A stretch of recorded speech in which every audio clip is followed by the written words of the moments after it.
ખૂબ જ મોટા સમાચાર અહીંયા સામે આવી રહ્યા છે। મનપાની પ્રથમ બેઠકમાં હોબાળો। અમદાવાદ મનપાની પ્રથમ બેઠકમાં હોબાળો થયો છે। કોંગ્રેસના સભ્યોએ સભામાં હોબાળો કર્યો હોવાનું સામે આવ્યું છે। કમિટીમાં સભ્યપદને લઈને વિપક્ષ દ્વારા હોબાળો મચાવવામાં આવ્યો। વિપક્ષે હોબાળો કરીને સભામાંથી વોકઆઉટ પણ કર્યું।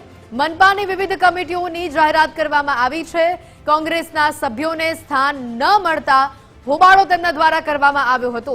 મોટા સમાચાર સામે આવી રહ્યા છે। અમદાવાદ મનપાની પ્રથમ બેઠકમાં હોબાળો મચાવવામાં આવ્યો। વિપક્ષ દ્વારા હોબાળો મચાવવામાં આવ્યો છે। કોંગ્રેસના સભ્યોએ સભામાં હોબાળો કર્યો છે। કમિટી સભ્ય પદને લઈને વિપક્ષ દ્વારા હોબાળો કરવામાં આવ્યો હતો। સભામાંથી વિપક્ષ દ્વારા વોકઆઉટ પણ કરવામાં આવ્યું। પહેલા હોબાળો મચાવવામાં આવ્યો અને પછી તમામ વિપક્ષના લોકોએ હોબાળો કરીને વોકઆઉટ કરવાનું પસંદ કર્યું। મનપાની વિવિધ કમિટીઓની જાહેરાત કરવામાં આવી છે।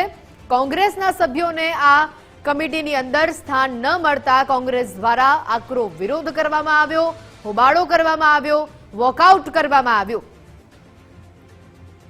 અમદાવાદ મનપા ખાતે કોંગ્રેસ દ્વારા હોબાળો મચાવવામાં આવ્યો છે। કોંગ્રેસના સભ્યોએ સભામાં હોબાળો મચાવ્યો છે।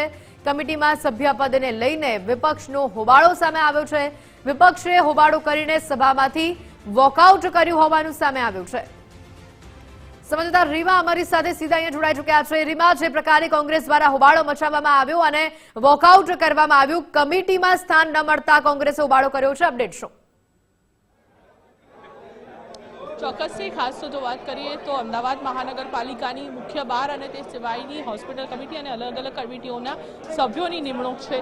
તેને લઈને આજે જે સામાન્ય સભા મળી હતી તે સામાન્ય સભા દરમિયાન વિપક્ષે વોકઆઉટ કર્યું છે। સાથે જ વિપક્ષની જો વાત કરીએ તો વિપક્ષે પણ ક્યાંક માંગ કરી છે કે તેમના સભ્યોને કમિટીની અંદર સ્થાન મળે, પરંતુ તે પ્રકારનું સ્થાન નહીં મળતા તેમના દ્વારા હોબાળો કરતા સભા છે તે તમામ કામકાજ પૂર્ણ થયા બાદ હાલ સભા છે તે બરખાસ્ત કરવામાં આવી છે। સાથે જ સીધો સવાલ પક્ષના નેતાને લઈને ઉઠાવ્યો છે કે કાયદામાં આ પ્રકારની કોઈ નિમણૂક નથી અને તેની વચ્ચે જે કાયદાનું ધ્યાન નથી રાખીને નિમણૂક છે તે કરવામાં આવી છે, પરંતુ તેની વચ્ચે ભારતીય જનતા પાર્ટીનું એવું કહેવું છે કે આ શરૂઆત વર્ષ 2001માં જ્યારે કોંગ્રેસ અમદાવાદ મનપામાં ચૂંટાઈને આવી ત્યારે કોંગ્રેસે આ શરૂઆત કરી। હોબાળો થયો અને તમામ નિમણૂકો અને પ્રોસિડિંગની જે કામગીરી છે તે પૂર્ણ થયા બાદ હાલ સામાન્ય સભા છે તે પૂર્ણ થઈ છે। જી બિલકુલ રીમા, આભાર વિગતો બતાવ્યો। તો આ દ્રશ્યો જે સામે આવ્યા છે કોંગ્રેસ દ્વારા જે હોબાળો મચાવવામાં આવ્યો અને તે બાદ જે વોકઆઉટ કરવામાં આવ્યું તેની આ તસવીરો।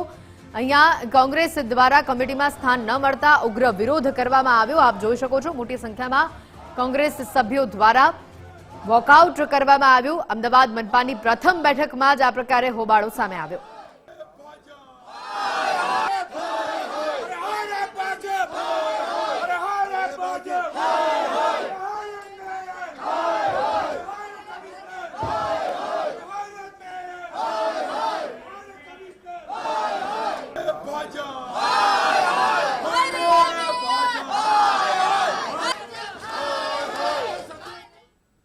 અમદાવાદ શહેરની જનતા સાથે આજે ભારતીય જનતા પાર્ટીએ દ્રોહ કર્યો છે।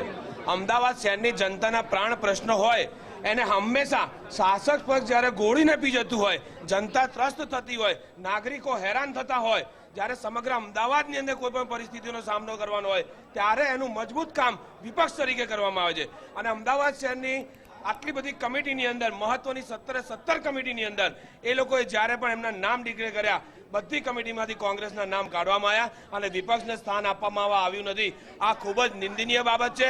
તેમણે માત્ર ભારતીય જનતા પાર્ટીએ માત્ર કોંગ્રેસ પક્ષના સભ્યોને નહીં, વિપક્ષના સભ્યોને નહીં, પરંતુ અમદાવાદ શહેરની જનતા સાથે દ્રોહ કર્યો છે તે સ્પષ્ટ બાબત છે।